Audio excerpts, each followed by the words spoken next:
So for those of you who didn't see, Ben Shapiro came out stating that he thought it was a ridiculous idea for people to retire at 65. It's insane that we haven't raised the retirement age in the United States. It's totally crazy. No one in the United States should be retiring at 65 years old. Frankly, I think retirement itself is a stupid idea unless you have some sort of health problem. Everybody that I know who is elderly, who has retired, is dead within 5 years. And if you talk to people who are elderly and they lose their purpose in life by losing their job and they stop working, things go to hell in a handbasket real quick. And insinuated people were just lazy for wanting to retire at 65. He said there's no reason for people to retire at 65. He also said it's funny that we haven't raised the retirement age, which is hilarious because we have. It's like retirement age. So if you were born in 1955, that's the year my dad was born, for those of you who were curious, his retirement age is 66. And everyone after 1960, their retirement will be at 67. So it has been risen, unbeknownst to Ben Shapiro. But he pointed out that, you know, whenever Social Security was first enacted under FDR, life expectancy was 60. It was like 64 and Social Security was 63, something like that. Life expectancy was a year longer than Social Security, which makes me want to ask Ben Shapiro, so is he saying Social Security should start the year before or the year after life expectancy? Like if you're expected to die at 75, Social Security is at 76. Is that what he's going for? Because that's what it sounded like to me. So I mean, it's not that he's going for anything, TJ. He just good point. Wants to cut Social Security. Like that's the whole any reasoning for that goal is what he's gonna say. Because like that's just what they want at the end of the day, which I also don't understand, like from a political perspective or even an economic one. Like I get going after spending, especially like welfare, like it has a certain coding, but like Social Security is pretty darn popular, especially with the relatively older Republican base. This would actually make a little bit more sense as a Democrat issue, just because our base isn't as, you know, likely to be collecting Social Security. But like, I just don't get who this, like, I don't understand how this even benefits wealthy people. Like, you're not getting taxed that much. Like, if you're like a super wealthy person, you're a fucking capitalist, you're part of the ruling class, your Social Security taxes aren't that high. It's not fucking bothering you. And it causes you to not, in part causes you to not have to have a pension anymore. So like, I feel like this is a win-win scenario for the capitalists. And I don't understand who is behind it, who's going to benefit from getting rid of Social Security.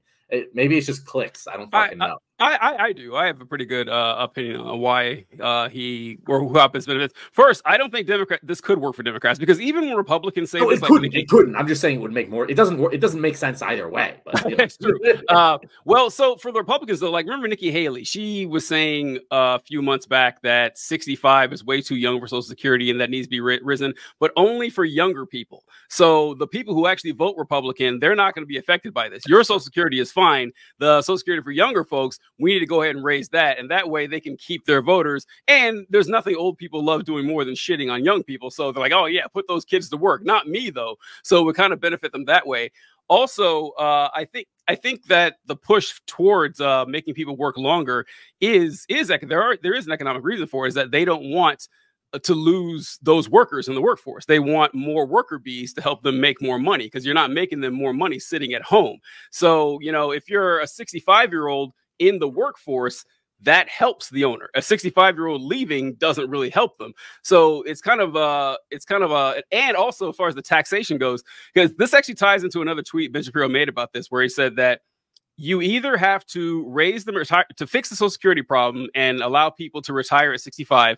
You either need to what do you say? To fix Social Security, you either need to raise the retirement age, or you need to raise taxes on middle-class workers. And hilarious, those were his only two options. Like raising taxes on upper class never entered his mind. It never entered his mind. And that's where I think another way it plays into benefit people in the upper class is that they know that one of the main ways to shore up Social Security is to remove the cap. And so for those of you who are unaware, Social Security on income is capped at something like $169,000, somewhere around there.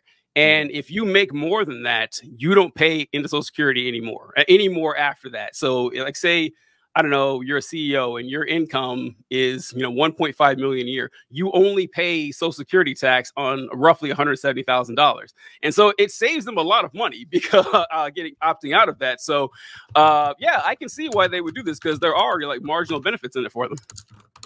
Yeah, and I'm looking up something real quick. But to speak to a couple points you just made. One, I don't hold on. Okay, interesting. Okay, never mind. I was looking up to see if residents, non-citizen residents, can receive Social Security, and it turns out that they can. But even then, so the point I'm trying to make here is that, yeah, we can do this by raising taxes on existing Americans. That's one way to extend the life of Social Security. And it would make sense if wealthy people, like, the obvious answer here is to get rid of the cap. You're perfectly right about that. So if the impetus behind this is to avoid getting rid of the cap, because that would significantly contribute to the amount of taxes wealthy people are paying, I can see that. It's like, because they can't say that. They can't make that argument. Right. You don't want to say that out loud. Right. Yeah. So they have to say something else, And so, again, we're socializing this. Everyone's got to chip in a little bit more, Yeah. Yeah. We don't need, like, they're coming after your money. They're coming after.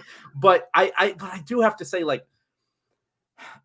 it still doesn't make sense to me. Like, because you said, yeah, you don't want workers retiring, but a lot of these companies do. Like, I know it's a serious trend where companies try to push out older workers who are 65 to 70 to 75, who they can't fire, but also are doing a not much different of a job than a 30-year-old would be able to do, and making twice as much money. And so, like, there is a big push from companies to get older, like, employees to retire a lot of the time. Not all the time, but, like, that is a thing. So it's just weird that we have these two. I don't know who wants it. Like, I don't know specifically who is the push behind it. I get Ben Shapiro harking against it, because Ben Shapiro is a content creator. It gets clicks. I don't get why, like, actual Republican politicians take that stance. There's also another interest involved here, and that is investment firms and hedge fund managers. Because if we got rid of Social Security, because what Republicans like to say a lot, you hear this from conservatives all the time, where they say, well, historically, investing in the stock market will get you a 10% yield on average for your investment. And so if people weren't forced to invest in Social Security, and instead they invested all their earnings into the stock market, they could make more money that way. And that's why Social Security is theft. Of course, that's a bullshit argument, because, yeah, on average, that's what you get. But a lot of people won't make that average. And what are we going to do with those folks? We're going to let them starve to death when they're 70 years old? Good. And also, people just won't do it. Like, we know. We have the evidence. It's not going to happen. It's not going to happen. It can happen all you want. I wish it rained fucking chocolate drops, but, like, it's not going to fucking happen. Like, right. And then they'll about, well, personal responsibility. It's okay, get the fuck out of here. That's not. That's not going to work. People are going to use that on the meager existence they have in the first place. So they always divert towards that. And so, if you are on Wall Street and you want to get your grubby little hands on that sweet, sweet Social Security money, this is a great way to do it. It's like, oh, let's get rid of Social Security or raise it. And ultimately, they would love to get rid of it. But like you said, that would actually be poison. You couldn't possibly do that. So this is actually, I think I wrote in the description for this that it's been funny watching Republicans over the years just devolve into cavemen. And essentially, over the last year and a half, we've seen Republicans come out against football, pop stars, casual sex, and now Social Security, like the most beloved things on planet Earth, let alone the United States. And they just can't help themselves. They love just shitting on stuff people love. Did you see the video recently that went? It was like a Twitter post and it went viral, and it was like some conservative, like fucking trad wife influencer sort of person, and it was like this video of this incredibly fucking beautiful Southern, like, outdoorsy farmer type girl, like small, fairly not curvy figure, but very pretty. And they're like, oh, this is like the type of fucking woman liberals want. I'm like, yeah, you want to give her over here? Like, yeah, no, we're cool with that. She was always on your team, but if you want to send her over here, that's fine with me. I'm not going to complain. Was she like in like a flannel and had dark hair? Yeah. Okay. There was like 2 videos. There was one in a flannel, and no, I think it was dark hair, and there was another one like just like a white tank top or something. Okay, yeah, I'm pretty sure I saw that. I didn't. I was like scrolling and saw it because they were talking about what were they talking about? About tomboys, and it was like how now we got tomboys too. It's like they're getting rid of everything cool about the United States and culture. It's just that they're driving themselves in the ground with this shit. What is going to be left? Like what? Right? What are they gonna like jettison next? Like, are they gonna get rid of fucking? I don't know. We're gonna get war. Actually, we're gonna get war. They're gonna become the anti-war party. and as much as that sounds like a joke, I actually, if either party is gonna become anti-war, I actually think it's the Republicans.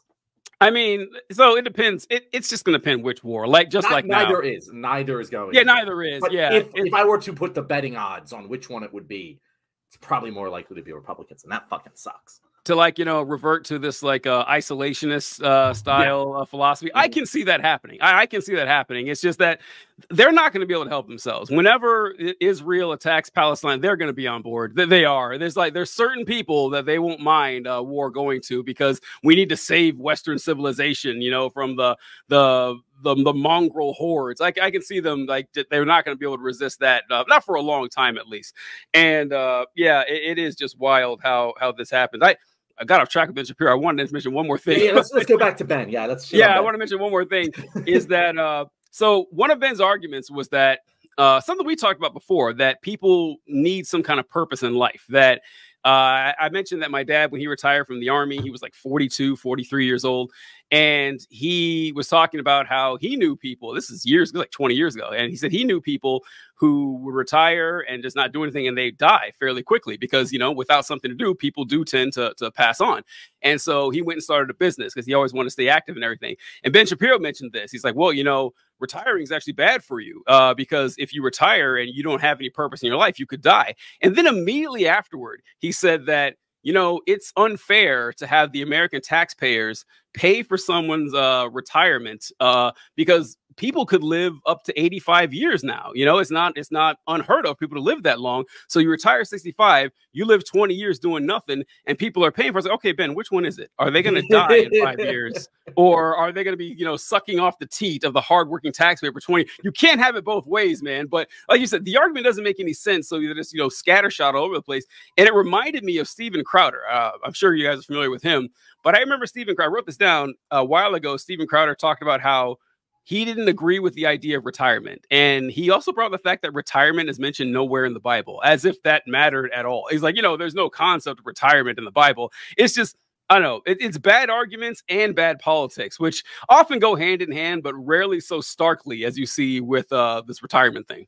It is interesting because if you look at conservatism throughout history, respect for the elderly and taking care of our old is an important fucking core principle, and that has just shattered over the last 80 years.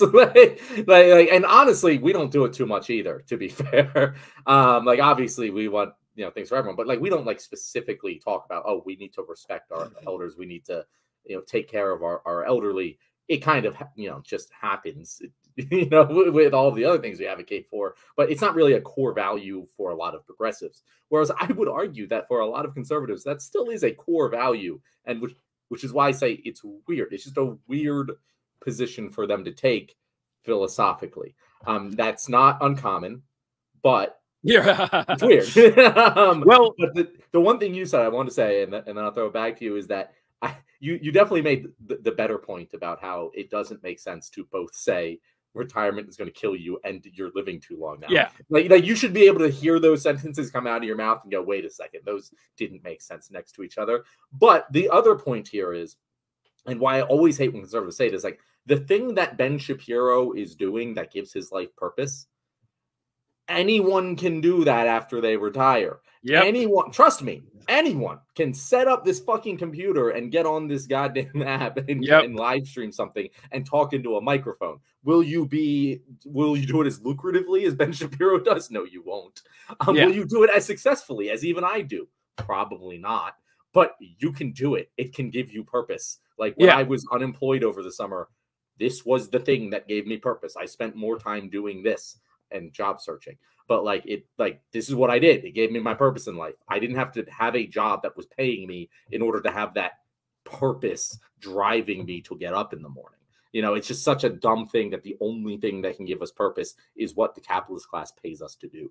Yeah, yeah. And you're not gonna, you know, rupture a disc in your back podcasting or doing a talk show. Well, you know what, TJ? I've been having back problems because I said all right, yeah. So I would like to tap the brakes on that one. This is it's a dangerous job, TJ. I saw a funny video on Instagram or TikTok the other day where it talked about how for millennials, if you didn't work in the service industry, like you saw that, yeah, that was pretty funny. It's a save for the audience because they might not have seen it. Yeah, so yeah, if you're a millennial who didn't work in the service industry, if you weren't, you know, retail or fast food, you're essentially like a boomer who never went to Vietnam. You missed out on all you weren't in the shit like we were. You know, you don't got any room to talk.